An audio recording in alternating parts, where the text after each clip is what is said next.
Hey guys, this video is about receiving financial aid for going to school or going back to school. When people think of financial aid, they often think of extra money to buy books and campus parking permits. This is a misconception, however. Financial aid that does not require repayment is meant to supplement your income so that you have time to attend your classes, whether online or off. Those of you familiar with the FAFSA application for financial aid know it can be intimidating. Most people are simply not going to qualify. But the reality is that two people who have identical financial circumstances can achieve drastically different results depending on what picture they paint when completing the application. Additionally, completing an application erroneously can not only result in failing to receive financial aid, but can be used to disqualify the student from future financial aid programs. While we at fullsales.org are often able to qualify students who have previously been declined, it's really a lot easier to qualify for one or more programs if it's done correctly the first time. Not only to qualify, but to maximize the amount of your award. Let's face it, getting an extra 400 to 500 a month to virtually press play on your laptop and watch a class online is a pretty good deal. So in this video, it's going to be specific to Pell Grants, but we want to make everyone aware that there are many other grants available. FSEOG is one of them. ACG is another. Now keep in mind $750 a month for an ACG, or I'm sorry, per year, excuse me, is not a big deal. But we want to point out the ACG simply because there are a number of other grants similar to it, and when you combine them, they can make a significant difference in your standard of living. The SMART grant is also another one for understudies, and the TEACH grant for those looking to get into teaching as their profession.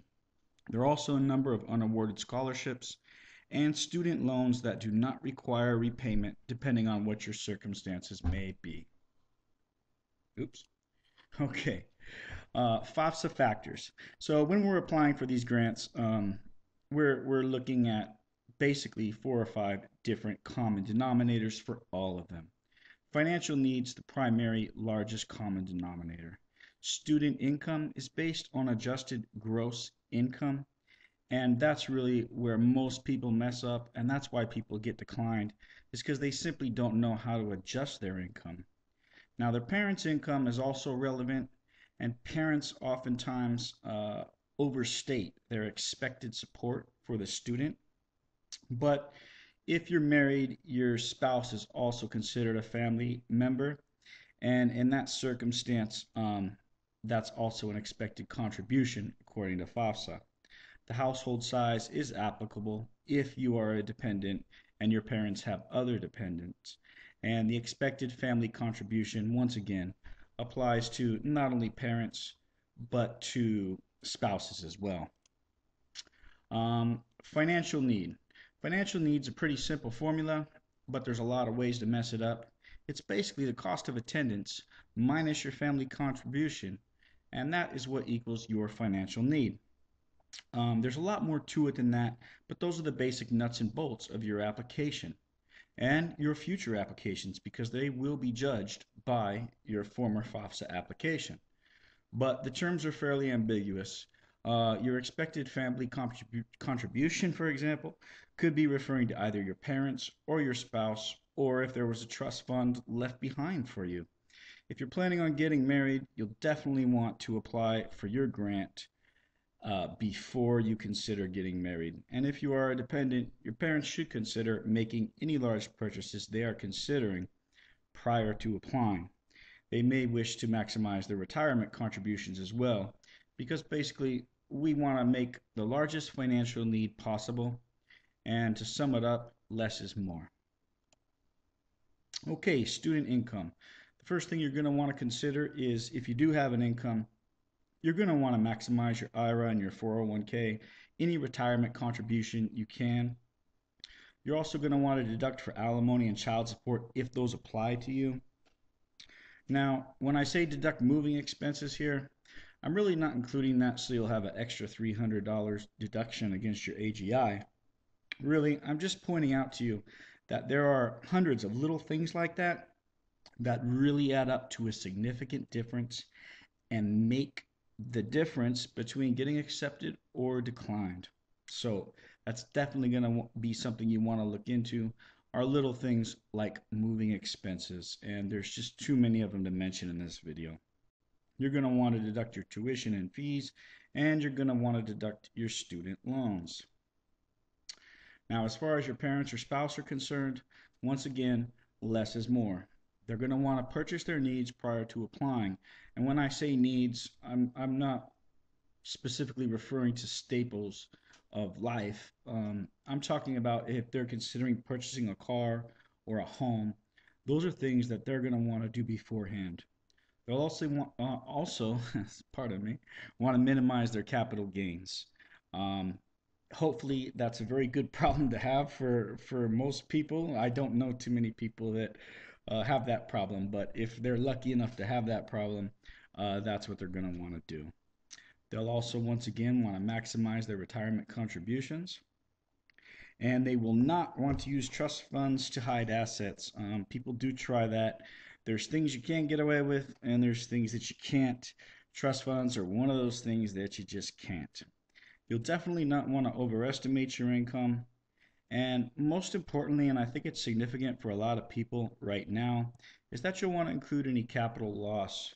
There are a lot of people in a lot of dire financial circumstances at this time. A lot of people have been foreclosed upon. Those are definitely things that are going to be factored in, and they're going to want to mention that.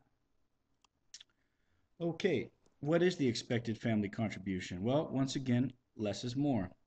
And your expected family contribution depends on your dependency status and your marital status.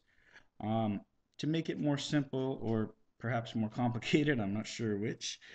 As a general rule, people who file their taxes using the 1040 Easy, 1040A, or the 1040 TEL, generally will qualify for these grants. Basically, I think the lowest common denominator of those three forms of tax filing are that the person makes roughly less than 50 grand a year. I think that's what the deal is approximately. I don't remember offhand. But if you file on one of those forms, or your parents do, or your significant other does, there's a good chance you're going to qualify. Unfortunately, people still fail to qualify even who use those forms, primarily because they don't know how to do their adjusted gross income, and they don't know all the millions, or hundreds, I should say, of little things such as moving expenses that add up to a significant difference in the quality of the application. And while students who currently attend college are pretty much familiar with all the stuff that's available to them, people that are returning to school, 30, 40-year olds who have been laid off and want to do something, are generally pretty much have no idea what's going on, and this video is probably targeted to them more. Let's go on to the next slide. Okay, this is the same as our first slide, but we're going to go over each of these things a little more in depth. Now, the Pell Grant is the most common type of grant that people apply for, but it's a mistake to simply apply for that one. I included FSEOG. It's worth $4,000 a year, depending on how much you're awarded. Um, it's also a very large grant. Some people consider it easier to qualify for. Once again, the ACG, that's included simply to remind people that there are dozens of smaller grants available that you should be aware of, and most people are not aware of them. 750 here, 500 there, 800 there. It adds up. The SMART grant, another $4,000 grant, and TEACH.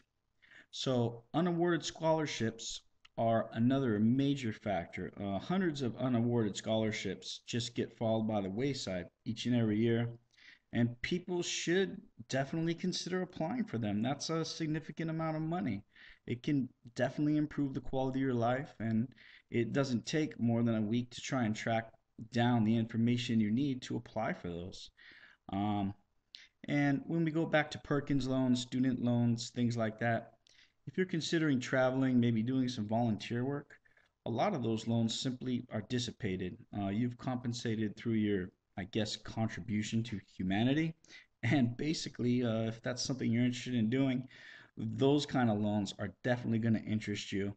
Whereas normally it's much better to apply for a grant, but there are circumstances where a student loan can be just as rewarding because of the ease of repayment or lack of having to repay at all. Um, at fullsales.org, we're willing to assist any applicants in qualifying for all the financial aid that can be made available to them. Service is free to the public.